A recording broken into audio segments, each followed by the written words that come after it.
Hey you all, it's Segasis. It is a brief car chronicle, I think. I want to speak to those who have the knots in their chest. There's a knot in your chest. There is space for angst. There's space for frustration. There's space for thinking that there's stagnation. There is space where there is doubt or shrinking or dimming. I want to speak to those knot bearers. Those who are bearing knots in their chest, because we must be encouraged. We must speak life into ourselves. We must remind ourselves that everything is a season, that life is full of paradoxes, but we are still here. And I say that because a lot of us put on masks of joy or happiness. We put on masks of, it's not even mask per se.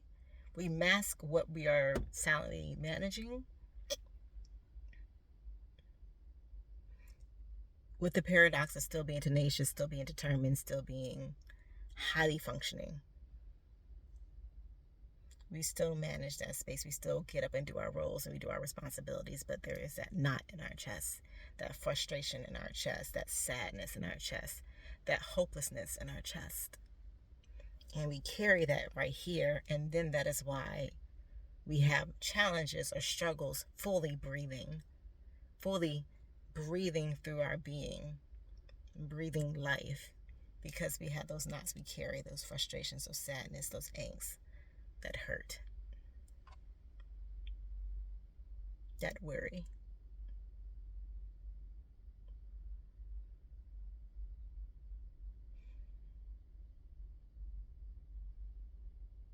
I often remind myself that I am growing through the difficult and challenging seasons and that God has me.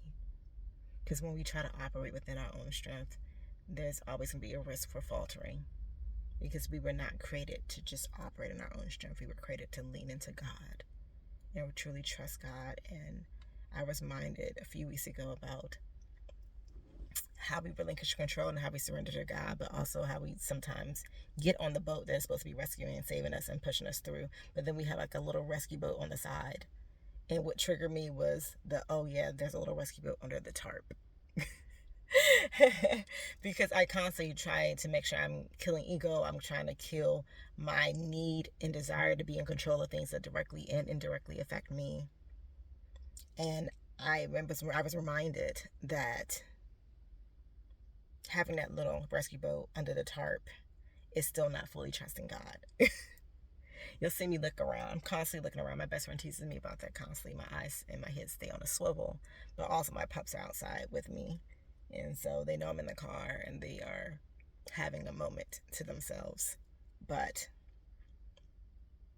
relinquishing control, surrendering to God fully and truly, with the hope and bold expectancy that you know it's going to happen, the promise, the purpose is going to happen. And that will alleviate the knot that we carry, the stress that we hold on to, that then manifests somatically in our being. So then it causes disease. Because we're not truly flowing in who we were created and who we were, I don't want to say destined, but who we were created and crafted to be. We must lean into that faith. We must lean into that hope. Because as you're leaning into that hope and as you're trusting God, God is going to start to reveal things to you for your journey, for your God purpose. And sometimes the season feels stagnant. Sometimes the season feels heavy. And that is not always the case. We're feeling that, but that is only temporary. So again, I just want to encourage those who are knot bearers. And know that that is not your title or your lot. You're able to release that knot. You're able to release the heaviness, the hurt, the sadness, the pain, the frustration, and then just give it to God and leave it there. So there's this catchphrase, this thing that they say, oh, let go and let God. But truly is not just the cuteness of it. It's not just the functionality of, oh yeah, let go, let God. It is the essence of why we were created and who we are to be. Not within our own strength. God's grace is sufficient. leaning into that wisdom and not our own, so that we are moving in the right space, in the right ways. So that's just some of the thoughts that are flowing in my being, flowing in my mind, and things I'm managing myself. I'm big about productivity. I want to get things done, but I want to get things done timely and right. I also have to make sure I'm consistently giving myself grace, so I'm not pushing myself beyond my capacity. So I'm not holding that knot of frustration. I'm not holding that knot of pain or hurt, because I'm giving myself grace like I give others grace. So yeah, just some thoughts floating around in my head. And if you want to talk about it, talk about it. You all have my email, magicofsacredarts@gmail.com.